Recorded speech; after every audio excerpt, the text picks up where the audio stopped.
वो शुरू से ही है ना अपने मामा जी को गार्ड मानती है, तो वो इनसे मोटिवेट होती रही। हमेशा बोलती थी मामा जी मैं कुछ करना चाहती हूँ, मैं आपकी तरह बनना चाहती हूँ।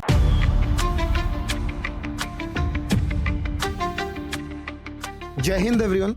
आज ड्रीमर्स अपनी शौर्य गाथा सेलिब्रेट कर रहा है और शौर्य गाथा है ड्रीमर्स के एक ही मंथ में 36 रिकमेंडेशंस और एक ही दिन में 6 रिकमेंडेशंस की।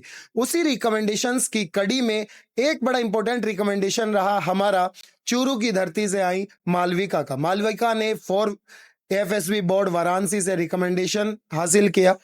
उसके बाद जब ये बात उनके परिवारजनों तक पहुंची तो उनके परिवार से आज हमारे साथ हैं उनके मामा जी और मामी जी। तो मैं उनसे पूछना चाहूंगा कि जब ये पहली इंफॉर्मेशन आप तक पहुंची थी तो कैसा आपका भाव रहा और कैसे परिवार का माहौल था? देखिए कि सबसे पहले तो क्या हुआ ना कि दून एकेडमी के बारे में मेरे को भी पता नहीं था। तो यहाँ के जो लोकलिटी है, जो मेरे ट्रेनिंग फेलोज वगैरह हैं, मैं क्या आईटीबीपी में इधर जॉब करता हूँ, तो उनसे मैंने पूछा। मैं बोला देहरादून हब है एनडीए का, तो मैं बोला दून एकेडमी है कोई, तो उन्होंने बताया। तो और उनमें से नेचुरली क्या हुआ कि एक हमारे मतलब साथ में है, तो उनका लड़का यहाँ पढ़ रखा है और वो लेफ्टिनेंट है आज की डेट में। तो उन्होंने मेरे को बताया कि है और बहुत अच्छा है। तब मैंने अपनी भांजी को गाइड किया, मैं बोला बेटा आप जाओ वहां पे। तो भांजी आई इधर, और हमें तो बड़ा गर्व है कि मेरे क्या है, 2 भांजियां हैं, वो ओनली 2 ही है भांजियां ना, बहनें जी हैं जी 2। जी। और तो सबसे खुशी की बात है कि जो बोलते हैं ना बेटा चाहिए, तो मैं तो बोलता हूँ ऐसी बेटियां हो तो बेटों की क्या मतलब नहीं नहीं, आवश्यकता। कह सकते हैं ना हमारी छोरी क्या छोरों से कम है। हमारे तो बिल्कुल राइट बात है ये ना, कि हमारी छोरी कौन सी छोरों से कम है। बिल्कुल बिल्कुल। मतलब हमारा नाम रोशन कर दिया जब पता लगा। और जब ये कल से ये आपका जो प्रोग्राम, इतना बढ़िया आपने प्रोग्राम किया है, और हमने फोटोज वगैरह भेजे कि यहाँ के चीफ मिनिस्टर जी जो हैं, उन्होंने बच्चों को जो सम्मानित किया, जो सिलेक्ट हुए हैं, वो नहीं आ पाई, एक अलग कारण हो गया।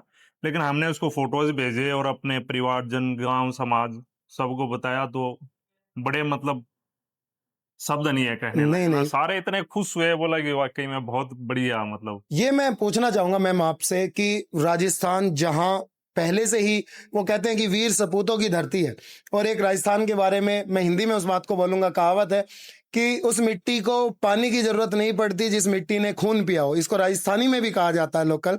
तो वैसी मिट्टी जिसने आज तक शहादत के लिए, उसको कोई व्याख्या करने की जरूरत नहीं है।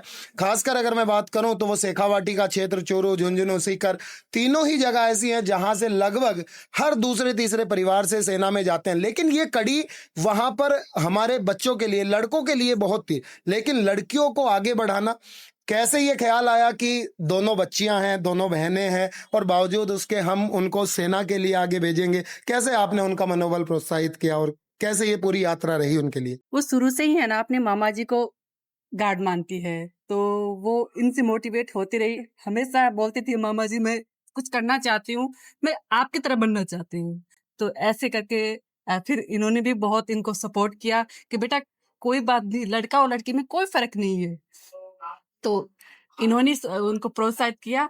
आज फिर वो यहाँ पे आई और यहाँ पे एजुकेशन प्राप्त किया, और एजुकेशन प्राप्त करके आज वो इस मुकाम पे पहुंची है। तो आप लोगों के सपोर्ट के बगैर ये कुछ नहीं हो सकता सर। तो सबसे ज्यादा मैं उसकी मेहनत के लिए उसकी तारीफ करना चाहती हूँ, और उससे भी ज्यादा आप लोगों का सपोर्ट करने के लिए मैं आपका धन्यवाद बोलना चाहती हूँ। चलिए, तो ये थे हमारे साथ मालविका के पेरेंट्स यानी मामा जी और मामी जी। देखो, कहते हैं ना प्रेरणा कहीं से भी मिल सकती है। मामा जी खुद ही अर्धसैनिक बल में अभी कार्यरत हैं, सेवा दे रहे हैं, और शायद हमारे नजदीक ही आईटीबीपी कैंप में आपकी अभी सेवा चल रही है। तो चलिए, आपसे मिलके हमें बहुत अच्छा लगा, और हम बाकी बच्चों को भी कहेंगे कि ये कहानी मात्र एक मालविका की नहीं है। अगर आपके अंदर जुनून है, आपके अंदर कुछ कर गुजरने की चाह है, तो ये आपके लिए भी बराबर का पायदान रहेगा, बराबर का आपके लिए एक प्लेटफॉर्म रहेगा। तो आप अपनी जो सपने हैं उनको उड़ान दीजिए और मेहनत कीजिए, पढ़ते रहिए, बढ़ते रहिए। जय हिंद।